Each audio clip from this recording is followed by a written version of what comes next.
বন্ধুরা, আজকের ভিডিওটা তাদের জন্য যারা এই সুজুকি জিক্সার মোনোটোন বাইকটা ইউজ করতেছেন বা নতুন নিতে আগ্রহী। তো এই ভিডিওটাতে আমি আজকে জানাবো যে এই সুজুকি জিক্সার মোনোটোন বাইকের কমন 5টা প্রবলেম নিয়ে, আর সেই সাথে আমি বলবো এই কমন 5টা প্রবলেমের সমাধানও। তো ভিডিওটা পুরোটাই দেখুন, তাহলেই জানতে পারবেন যে এই বাইকটার কমন 5টা প্রবলেম কি আর এর সমাধান কি কি।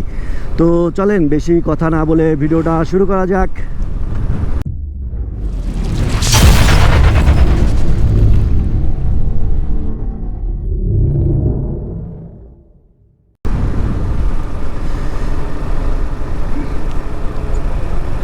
তো সর্বপ্রথম যে প্রবলেমটা সেটা হলো আপনার এই বাইকটার ইঞ্জিনের ওভারহিটিং।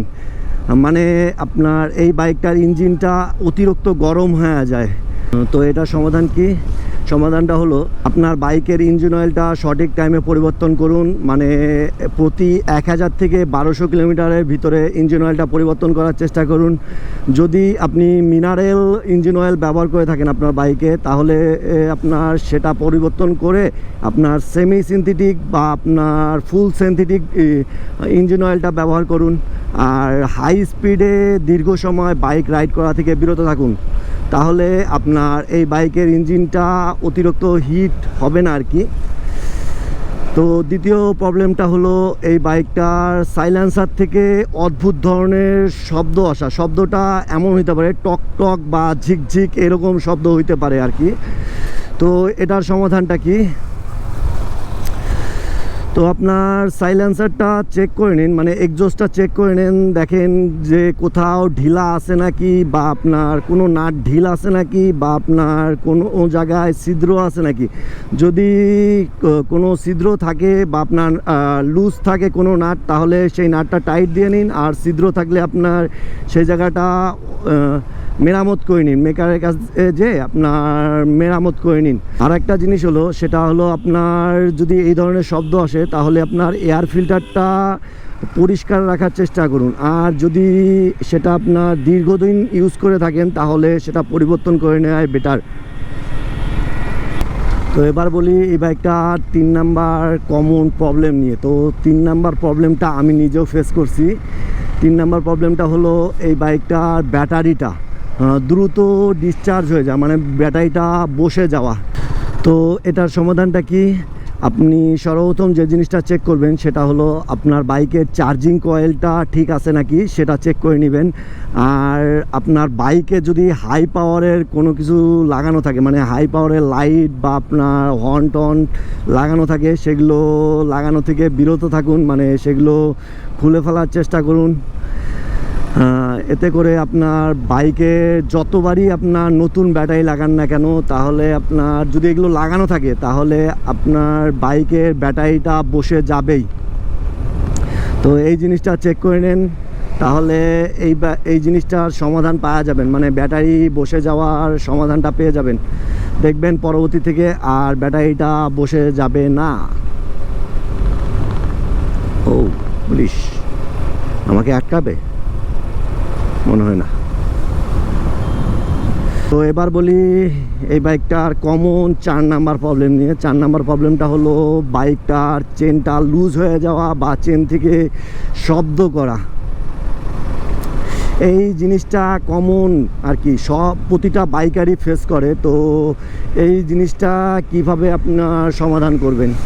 তো সর্বপ্রথম যে জিনিসটা চেক করবেন সেটা হলো এই বাইকটার চেনের চেন অ্যাডজাস্টটা ওটা আপনার ঠিক আছে কিনা সেটা চেক করে নেবেন। যদি সেটা নষ্ট হয়ে যায়, তাহলে চেঞ্জ করে নেবেন।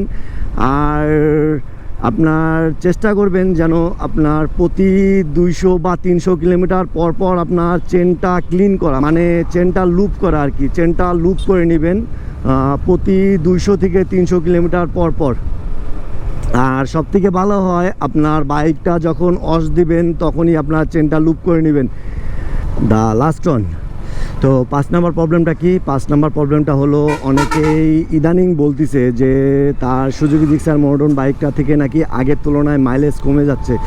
তো এই বাইকটার মাইলেজ কমে যাওয়ার সমাধানটা কি? সমাধানটা হলো আপনার বাইকের এয়ার ফিল্টার, স্পার্ক প্লাগ এবং বাইকের কার্বোরেটর যদি ময়লা হয়ে থাকে তাহলে অবশ্যই সেটা পরিষ্কার করে নেবেন, আর সবসময় পরিষ্কার রাখার চেষ্টাও করবেন। তাহলে দেখবেন যে আগের তুলনায় আপনার বাইকের মাইলেজটা বৃদ্ধি পাইছে, মানে আপনার বৃদ্ধি না পাইলেও দেখবেন যে একটা ভালো মাইলেজ দিচ্ছে। আবার আরেকটা জিনিস করবেন, যেন আপনার বাইকের আরপিএমটা সঠিক রেখে আপনার বাইকটা রাইড করার, মানে অনেকে করে কি বাইকে খালি শুধু টানাটানি, আরপিএম কি হয় হোক দেখার বিষয় নাই তাদের, যেন খালি তাদের দরকার খালি বাইকটা টানার, মানে আরপিএম কি হচ্ছে না হচ্ছে সেটা তাদের বিষয় না। যদি আপনারা আপনার বাইকটা থেকে একটা ভালো মাইলেজের আশা করেন তাহলে অবশ্যই আপনার আরপিএমটা ঠিক রেখে বাইকটা রাইড করবেন, তাহলে আপনার বাইকটা থেকে একটা ভালো মাইলেজ আশা করা যায়। তো আর একটা বিষয় বলি যে অনেকেই এই জিনিসটা করেন আর কি, আপনার বাইকের সার্ভিসটা সঠিক টাইমে দেওয়ার চেষ্টা করবেন। মানে আপনার 3 মাস পর বা 2.5 মাস পর পর আপনার বাইকের জন্য একটা সার্ভিস কিন্তু জরুরি।